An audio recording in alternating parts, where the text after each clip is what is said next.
Hello, everybody. I'm Brian, and I'm here at AAMI Exchange 2023. We're here in beautiful Long Beach, California, and I've got two very exciting guests for AAMI Exchange Day 2, Steve Grimes and Axel Wirth. Axel, can you introduce yourself, and then Steve? Sure. So Axel Wirth, I'm the Chief Security Strategist at a startup company out of San Diego called MedCrypt. Yeah. Steve?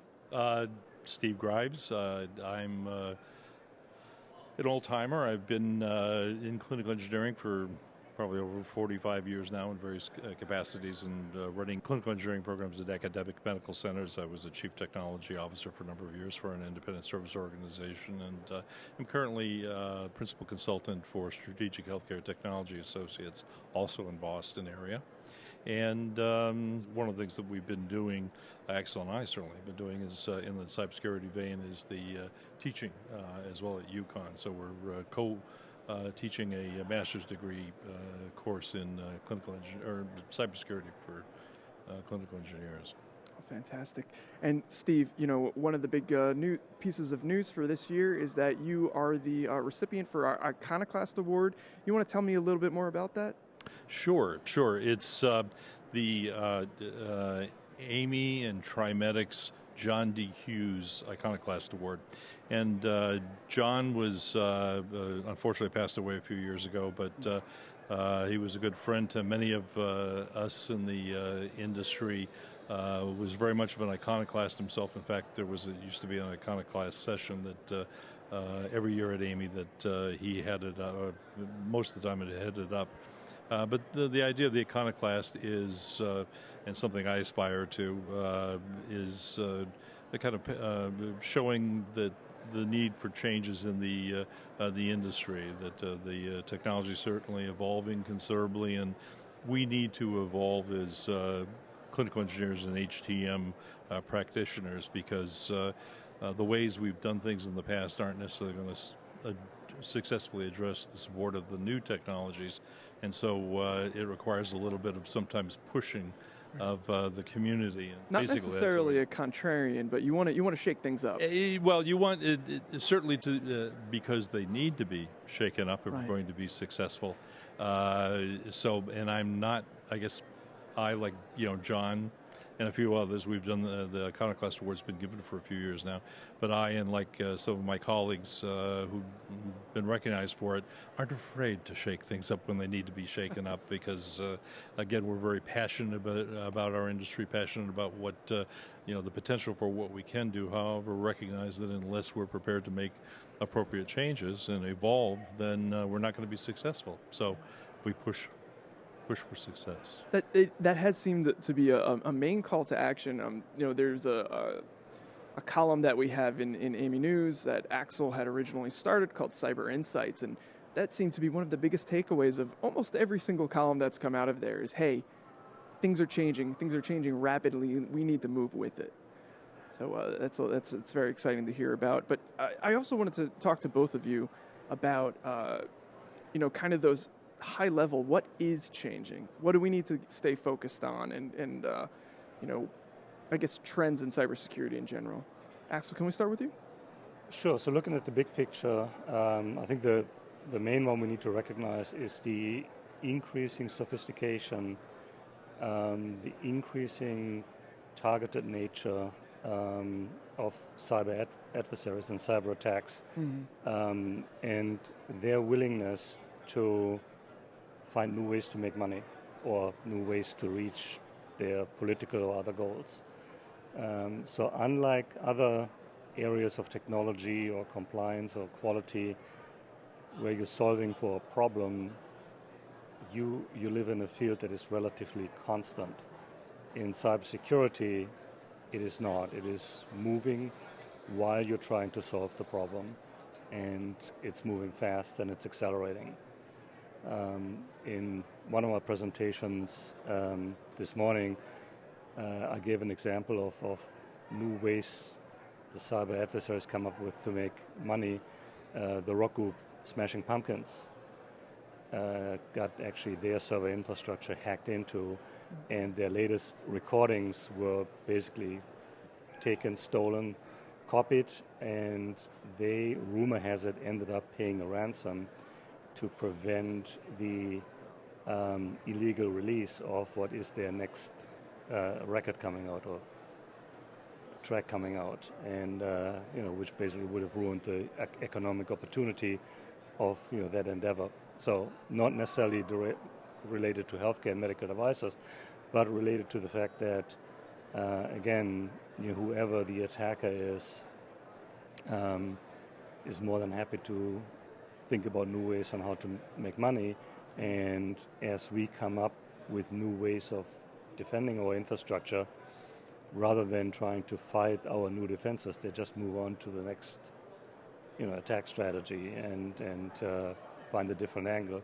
So that makes cybersecurity certainly interesting, but also challenging, because again, you're living in a continually moving field. Right, and I mean, granted, even if it's not a direct correlation to the healthcare industry, we are talking about sensitive information. So, not that much different than maybe proprietary information or EHRs. Well, and there's also the relationship that traditional ransomware attacks on healthcare took the approach of encrypting data, and you got your data back when you paid, right? We have seen now a few ransomware attacks on healthcare organizations where they encrypted data, asked for the healthcare organization to pay to get the data back, and went after the patients and basically said, we're going to release your psychiatric records if you don't pay us as well. So basically a double extortion scheme. And we've seen that over the last 2 to 3 years as, again, back to my point, they are very creative in finding new ways to make money. Yeah. Also, if it's the data is made unavailable because it's encrypted, it can compromise care, it can lengthen care, it can make key critical information unavailable. And the other thing that can happen is the data can be changed. So settings basically can be changed through some of these attacks. And this is something we really got into back in when HIPAA came out, and they came out with a security rule back in, I think it was 2003. They were focusing on exchange of data, preserving the security of the data that's being exchanged in health records or between insurance companies and healthcare providers and such. But one of the things that many of us also begin to realize is, hey, if we start impacting medical devices, we're not just worried about now, business operations and compromise to privacy. We're worried about this could actually compromise patient care.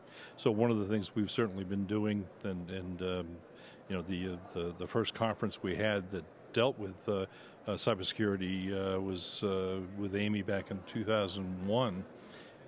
That we began to introduce our audience here to the issue of security, and that it was based on what we could see, it was going to play an increasingly important role, because if you looked at the way the technology was converging, the way that systems were beginning to share data, and these systems weren't really prepared for sharing data, there was much greater opportunity for compromise.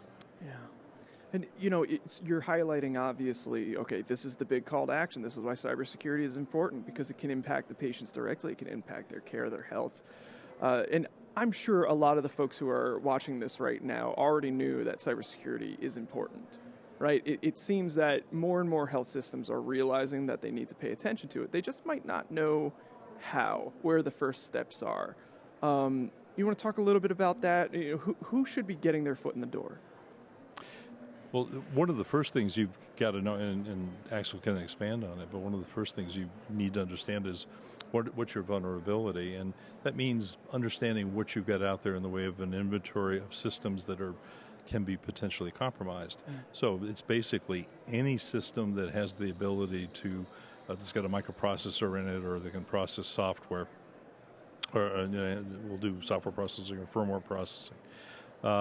So you need to identify all of those systems and then look at how can those systems be compromised, and then prioritize how you're going to mitigate those problems by looking at how critical are the systems and focusing on the ones that are most critical first. So clearly, an otoscope or ophthalmoscope, for example, is not something that you're going to be too concerned about because of the implications of it failing if it's got a processor in it, and they may have, for all I know now, but it isn't great. But if imaging systems or anesthesia systems that treat patients, or therapeutic radiological therapy systems that could injure, severely injure, or potentially kill a patient, are very critical. So those are the ones you're going to want to focus on first and say, what are the vulnerabilities associated with those systems, and how can we, go about mitigating those vulnerabilities? And that's a question of both looking at the individual device and what the vulnerabilities are associated with the device, but you have to take a look at it in the context of the environment those devices are working in, because that environment will make a difference in terms of the kinds of vulnerabilities that a device is going to be exposed to. Those are the things you need to take into consideration when you're prioritizing and then mitigating the process. And the other side of the coin is obviously organizational capability, right? And actually, Steve and I are going to be presenting on that right after this recording here. How do you build a cyber-capable organization, which is especially difficult because of the shortage of cybersecurity talent in general, and certainly medical device cybersecurity talent in specific. You have numbers, depending on who does the counting, of several 100,000 open cybersecurity positions in the U.S. and millions open globally across the world. Is this exclusively on the healthcare system side, or is it more broad? That's general in cybersecurity. Yeah. But it's worse percentage-wise. It's worse in healthcare. But you need a special skill set to manage cybersecurity in healthcare, and an even more specialized skill set if you get to medical devices. That is why Steve and I have been doing our Cybersecurity 101 training through AAMI. We're going to be doing it through other organizations starting in a few months internationally. Steve mentioned earlier we're teaching a cybersecurity course for clinical engineers at the University of Connecticut. We've written a book together, so we're trying to kind of move everybody along from behind to enable people in organizations to become cyber capable. Right. Even if they don't want to be or they don't know how. What we're trying to get them to do is, well, first of all, it's with any journey, it's always that first step. And so what we're trying to encourage them to do is to make that first step, to let them see that it's not something that is going to be overwhelming. The first thing, as I mentioned earlier, was doing the inventory, figuring out what systems you have out there that are potentially vulnerable, and then there are steps that you take. These are things that we all talk about in the AAMI course, as we give folks a background in cybersecurity, but then talk to them about what are the steps that they need to be prepared to take to make that journey to ensure that they've got a secure environment when they're done. And who are you speaking to in this course? I see that the next Cybersecurity 101, so that is October 10th through 12th, if anybody wants to check it out. But it says for HTM professionals. So among the HTM community, who is that? It pretty much covers the spectrum. It basically is there to the way we do the course. We do it in a series of modules over 3 days, and the point what we're doing is first acquainting people with the issues, what's the challenge, and then we go on to talk about specifically with respect to medical device security. Here are the things that you need to be looking at and steps you need to be taking. So for some of them, it's going to be something they're going to implement be more involved in the management of the process. Others may be more hands-on in doing things like updates to and upgrades to the technology. Again, being more hands-on. And we also explain that this is something that you've got to not only ensure that the folks that we're speaking to in this group, the HTM group, are aware of these issues, but it's something that they need to have a role in, take a role in educating the other stakeholders. So that's going to be people in purchasing, people, the clinicians, people in IT security who are often not that well informed about the medical side of medical technology. They know IT, information technology, but not medical.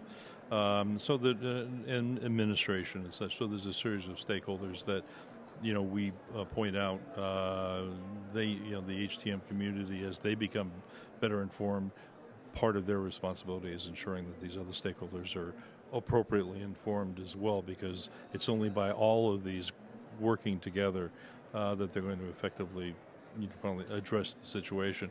And it is an ongoing problem. It's not something that it's you don't go and solve the problem and then walk away and say I'm done. It's because, as Axel pointed out, of the evolution of the threat and the kinds of problems we're seeing and the evolution of the technology we're dealing with, it's going to be something that they're going to have to continue to address throughout their careers. Oh, that's fantastic. And I do want to point out again, so that your next course is going to be October 10th through 12th. Our members, our viewers can absolutely check it out. They'll be hearing from both of you, right? Absolutely. Yep. Yeah. All right. Are there any main takeaways that anybody from here at AAMI Exchange, if they listen to nothing else during this interview, you want them to take away from this? Take cybersecurity seriously and be ready, right? Because I think, considering the macro trends we're seeing in terms of number of breaches across all industries and certainly in healthcare, considering global political tensions, I think we've only seen the beginning of devastating cybersecurity attacks on critical infrastructure, and healthcare, unfortunately, is part of critical infrastructure. Yeah. So I think right now we have the luxury of fixing things while things are still in normal operation. Once we have critical incidents happening, we need to be much faster and have much less time to think about how to do it and to train and whatnot. We just need to be ready. So do I think the sky is falling today? I don't think so. But collectively, we need to proceed with a sense of urgency. But medical device manufacturers need to start putting out more secure, better secure devices, and hospitals need to start to operate more secure networks and do a better job in maintaining the devices they have on their networks. So the bottom line is, don't be afraid to take that first step, because the journey is a lot easier once you start moving. Right. Well, thank you, both of you, so much for talking to me today about this, and enjoy the rest of the conference. It's been a good one. Thanks for having us. Thank you very much. Appreciate it. Yep.